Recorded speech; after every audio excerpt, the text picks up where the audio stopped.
I'm here in Chicago today with the inimitable Devin Townsend. So thanks for taking the time to talk to We Love Metal today. Yeah, no problem, man. You're one of the few people that can get that word out. Well, we try. Inimitable. Inimitable. I was working on that one the other day. That's a hard one. Inimitable. But it's very appropriate, I think. Wicked, nice. It's uncopyable, essentially. So very original. Even by myself sometimes. So you're on tour with Animals as Leaders. Yeah. How's that been going? It's really good. Yeah, it's been a long time since I've done a North American run. And the first week, it takes a little while to sort of shift your perspective. It takes a little while to remember how to effectively be an entertainer.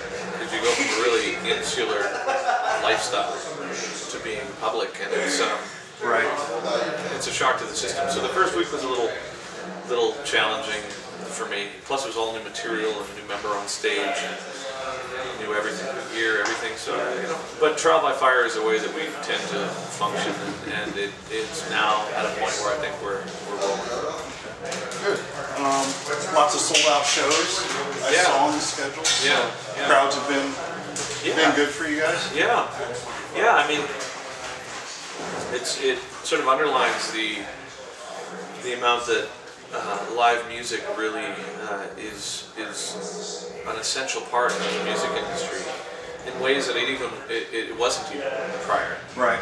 I like to think that in my own insecure way I could just make records and never have to be public. But by going out, you recognize that really it's like Toon Track is supporting it and doing this live stream today, and all these people are aware of it now in ways that you're just not by staying at home. Sure. And I think that a lot of the function of my music, or the music, if you want to look at it that way, is I'm trying to learn how to cope with life and my own humanity in a way, and being thrust into a scenario where you have to participate with other people is probably good for the creative process. Well, it kind of along those lines, your sound for a long time has had kind of this grandiose aura to it. Yeah. And I've seen interviews with you, and you're, regular guy, very laid back. But on stage, your persona takes on a bit different. So is that influenced by the music, or the music influence? Well, I don't think it's hand in hand. I don't think the persona is anything different than who I am. I think it's just an exaggerated version of it, right? Right. I think my reason for things being typically grandiose is that I like to think that I'm wired in a way that's fairly sensitive, and I don't like to think that way. I think that's just how it is, and so I tend to perceive emotions and things like that in ways that it makes the most sense for me to articulate them in grandiose ways. I don't tend to feel hate or love or joy or sadness in a subtle fashion. They seem to be pretty overwhelming, at least at this point in my life. So. Who knows how that'll shift in the future? Right. But up to this point, it's certainly been that way. And maybe the entertainment aspect of getting out there and representing it just seems to go hand in hand with that. It kind of ramps up to just a different level. Yeah, it seems like that's the appropriate way to do it. Okay. Our website founder asks all the writers every once in a while, what do you prefer in a live show? A very technical performance, or an entertaining, kind of in-your-face performance? Yeah. Both my friend Fred and I referred to you as you're kind of the best of both worlds. I appreciate that. That's the goal. Top-notch as an entertainer, but the technicality is there as well. That's the goal. I appreciate it. That's very kind, man. Some nights we do better at either than the other. Oh, sure. But I think it's I think that's also something really to be aware of as the thing goes on is the level of technical acumen that goes into making these shows work is increasing. The bigger it gets, there's more expectation, there's more this, that, and the other thing. Sure. And so you can't let that fall by the wayside, but I found part of this last week that I found challenging was it's all new material, and I'm spending all this time trying to play it properly. Concentration is there instead of... Yeah, it's no muscle memory yet. So you're focusing on it, and as a result of that, you're not really engaging people as much, and I find that as soon as you do participate with the audience, it's an energy that doesn't seem to be present without like really like trying to connect at least. So you know, there's obviously technical shows that function without that kind of direct participation that I feel I'm trying to achieve, but for me at least, it seems like yeah, it needs to be a pretty healthy combination of both worlds. Okay. Yeah, gotta say it really works for you. Thanks, man. So Ziltoid is kind of the driving reason for this tour, I assume. One of them. Yeah. One of them. Yeah. Why Z2 at this time? Was it just time or pressure? Yeah, it was both time, pressure, and I think the result of the Z2 record is indicative of the period, just like every record is indicative of the period that it was recorded in. You know, I think that the way that my creative outlets function is whatever's been going on in my life, I just, you know, it's like a sponge. You squeeze up water, and when you wring it out, you're going to get water. You squeeze up urine, you're going to get urine. And I think it's been a really chaotic few years, and the reason Ziltoid 2 sounds the way it does, which is chaotic and, you know, a sort of a hodgepodge of emotions, is because that's what was going on. It's really as simple as that. And I'm hoping that the next musical thing that I put my mind to will be allowed the liberty of taking more time. But also, I had finished the crowdsourcing campaign, and as a result of that, I had some excess capital to invest in Ziltoid, which the project has required since the beginning in my mind. So, yeah. Due to the different venues? Yeah, I always wanted to make a multimedia thing. I always wanted to have, you know, we were able to invest money into the live rig. We were able to invest money into the artwork and the puppets and, you know, cases and, you know, visuals and things that we needed. Right. So it seemed like as much as there was pressure, it was now or never for this one. Okay. Well, it's a good thing. You know, kind of a different take. You know, I wasn't really expecting the sky blue portion, which kind of harkens back to the last. Well, maybe not deconstruction, but Epic Cloud. A little Sky addicted, Blue, but a little darker than those. I think it's actually really dark. Sky Blue ended up being a record that was essentially a snapshot of what it took emotionally to make the record. So it's sort of this weird, you know, meta thing that's going on there. But Epic Cloud was a record that was done with a real conscious decision to try and do something positive in a sort of negative environment. Right. And then when it came time to do Sky Blue, to try and repeat that, I wasn't there. I had no interest in it. So I tried in vain to make a bunch of Epic Cloud stuff, and it just ended up being a shitty version of Epic Cloud. So I ended up drawing more on the emotional elements of what was going on, you know, and there was some deaths that had gone on during that whole period, and there was like a bunch of fatigue as a result of pressures that had come on through crowdsourcing and kids and money and all these things. And life, yeah. So Sky Blue ended up being a little bit more of an accurate representation of where I was at than even Epic Cloud was, to be honest. Okay. Fair enough. All right, maybe some kind of off the wall questions. Strangest place you've ever performed, and why? I don't know. I mean, the strangest place I ever performed. I don't remember. We played some little town in Wagga in Australia, called Wagga in Australia. That was, you know, it was like basically a gas station in the middle of the desert.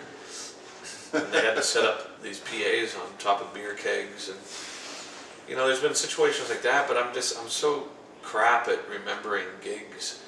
Like there's some folks that I know that you pull into a venue and like, oh, I remember this place. We played there 13 years ago. 13 years ago, and they've got a washing machine backstage, and there's a picture of the Pope in the corner or whatever. typically. So, you know, my recollection of strange gigs is a little limited. Wagga. That It's weird. sounds pretty weird. How big was the crowd? Any 12 guys. Oh, really? You know, maybe the barmaid. If you count the barmaid? Yeah, if you count the barmaid, yeah. 12 guys if you count the barmaid. Okay. We Love Metal originates in Nova Scotia, actually. Okay. So, Never been there. wanted to know, through your musical development, what Canadian bands were an influence, if any? No means no. Really like no means no. I think Propaganda are good. Not the ones that would spring to mind, not the Rushes and Triumphs and Anvils. All those things were never really a part of my trip. I mean, Rush to a certain extent. I like Grace Under Pressure because it was the one of the month for the Columbia Tape Club, so I listened to it because I had to buy it. And I liked it. I'm trying to think what else came from Canada.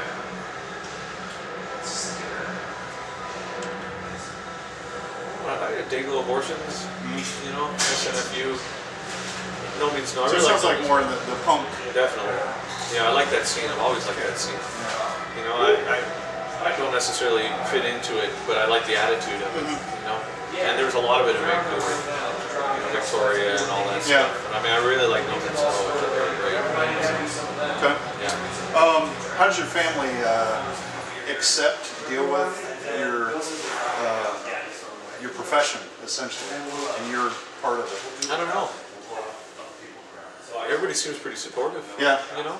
I mean, I've got a wife and kids, and, you know, I talk to them every now and then, and they don't seem to hate me yet, which is good. Right. My mom and dad and sister, they, you know, it's not a... It's what I do. It's what I've always done. It's not like I'm experimenting with something. It's like how I'm wired is to do this. Right. This is who I am. And as much as I hate to admit that my personality is so heavily invested in what I do professionally, as a result of how I write, it is. So I think it's part of the deal. Friends, family, you know, relationships, anybody who I've ever been involved with, intimate or blood. Right. They're like, that's what I do. That's just who I am. Who Devin is. Yeah. So. Yeah. Okay. So everybody's found ways to sort of function. Yeah. When I'm there, they function with me, and when I'm not, they function without me. You know. Okay. Yeah, I think some artists I've talked to, I say some, essentially all of them say, yeah, family support is good. I couldn't do it without it. I don't think anybody If I was could in this day. If I was in relationships with people who gave me tons of grief about what I do, it just wouldn't last. Right. You know? And it's not like, hey, I'm choosing this over that. It's just, I've tried to stop making music, man. And it's like, I'm a musician. It doesn't work. It doesn't work. So, you know, I don't want to say it like it's an ultimatum, because I've never had to like give an ultimatum to anybody, but that's a good thing, I guess, in itself. Yeah, absolutely. All the cameras are that's Alex. He's been there for 13 years. There it is. Looking for my question. You're on tour now. What would your ultimate tour be with you as part of it? I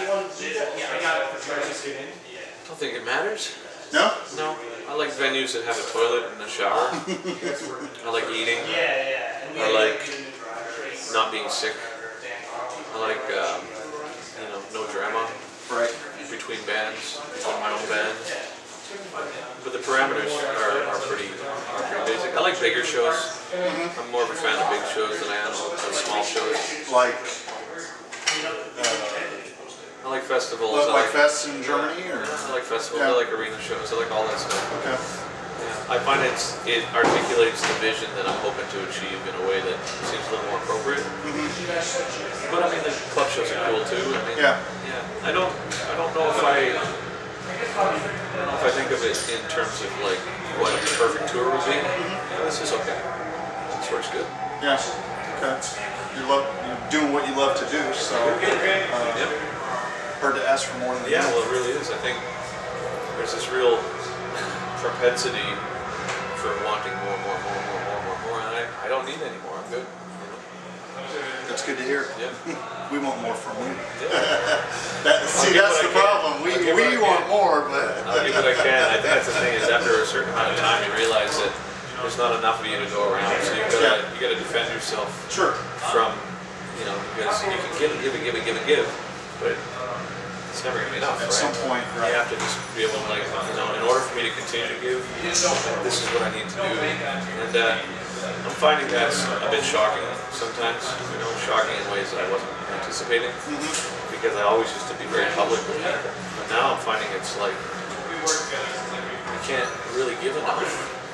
Like last night, it was like we're waiting out in the cold, we're freezing. You have to come meet us, and I'm like, I'm doing interviews, and and it's my wife's birthday, and I'm trying to like function, and then all of a sudden I'm getting all these things on Twitter, and then I went and met people, and then after I came back, there's more Twitter, and it's like, I also want this, we also want this sign, and I'm just thinking to myself like, I'd love to be able to give everybody everything they need, but at a certain point you become a martyr. Sure. It's almost an assault on it's your not giving. Almost an assault.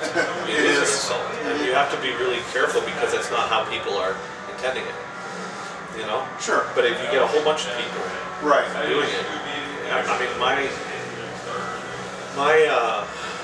social anxieties and my dislike of crowds and volume and all these things. A lot of times when I put myself out there to like talk to people and listen to people, it's not done through altruism. It's because I'm trying to be kind. I'm trying to be respectful of the fact that people who are supporting me and allowing me to do what I do, it's reciprocal. But as it gets bigger, man, it's sometimes it's like, holy shit, I lost my phone last night, and it's like, my wife's upset, and I'm trying to find my phone. So I went out to find my phone, and there's a whole bunch of people there. And they wanted photos, and and I was like really trying to be present, but I'm like, oh my god, man, I don't have time for this. I don't have time.